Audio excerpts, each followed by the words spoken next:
पत्र गीता भगवान का 168। Wisdom is quite distinct from cleverness. सियानप, समझदारी, होशियारी से अलग तरह की है। ज्ञान के बाद समझदारी आती है, पर होशियारी जाती है। होशियारी है देह में, समझदारी है आत्मा की। ज्ञान की ज्ञानी दुनिया में सयाना होकर रहता है, पर होशियारियाँ सब दुनिया की भुलाकर मूर्खों की तरह अज्ञानियों के आगे रहता है।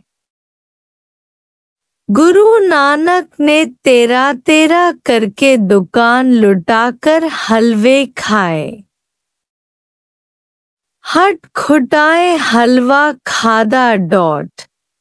जड़ भरत दुनिया में मूर्ख होकर रहा, पर अंदर में ज्ञानी की सियानप, समझ से भरा हुआ था। राजा रहुगुण को समय पर ऐसा ज्ञान दिया जो वह आकर चरणों में गिरा। जो ज्ञान के बाद अपनी होशियारी दुनिया को दिखाएगा, वह दुनिया में फंस जाएगा।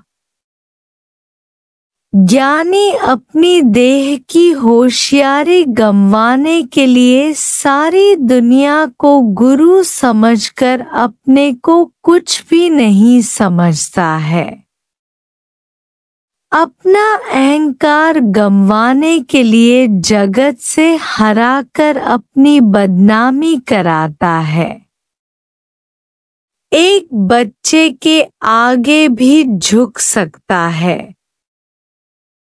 एक तृण से, एक बच्चे से भी अपने को कम समझता है। आपस कौ कर कुछ न जनावे। ज्ञान की सियानप आती ही उसे है जो दुनिया की होशियारी छोड़ेगा।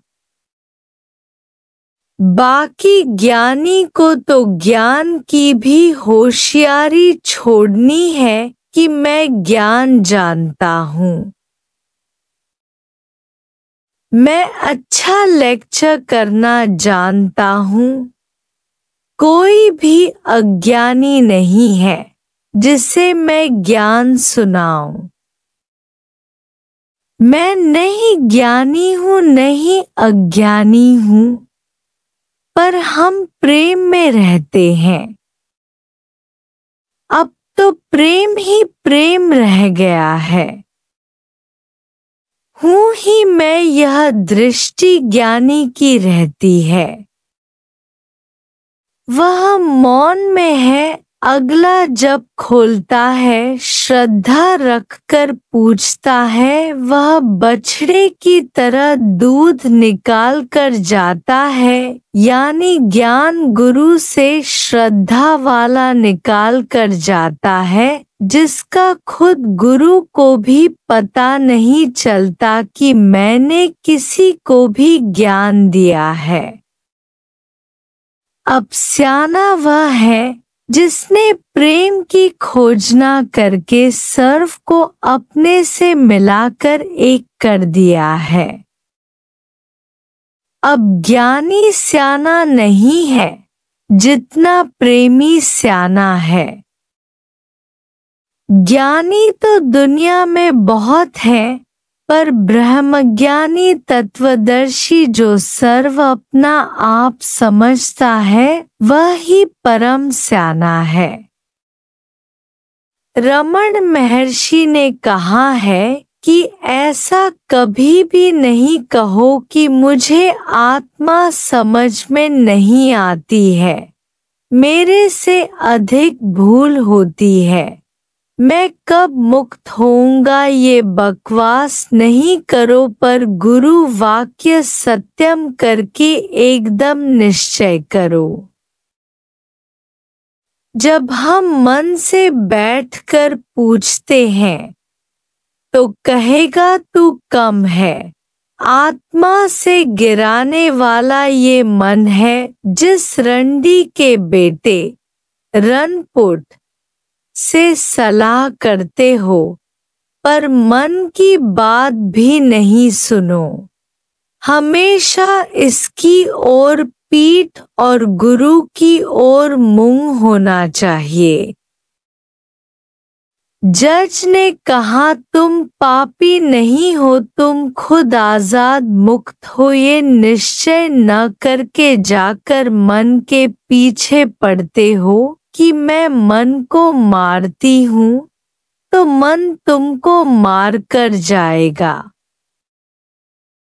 सांप से छेड़खानी नहीं करो। तुम आत्मा की मुरली बजाती जाओ तो सांप मरा पड़ा होगा।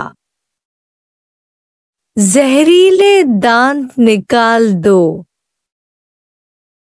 देह में रहकर कोई कहे मुझे इच्छा क्यों हो रही है, मैं निर्विकारी बनूं, ऐसा नहीं हो सकेगा। पर आत्मांकार को इच्छा बिल्कुल होगी ही नहीं, क्योंकि वह जगत को मिथ्या समझता है, तो मिथ्या की इच्छा कैसे होगी। एक बार सत्य असत्य का निर्णय जिसने किया वह असत्य की गर्त में गिरेगा ही नहीं। माया है भगवान के कपड़े, भगवान को छोड़कर उसके कपड़ों से प्यार कैसे करेंगे।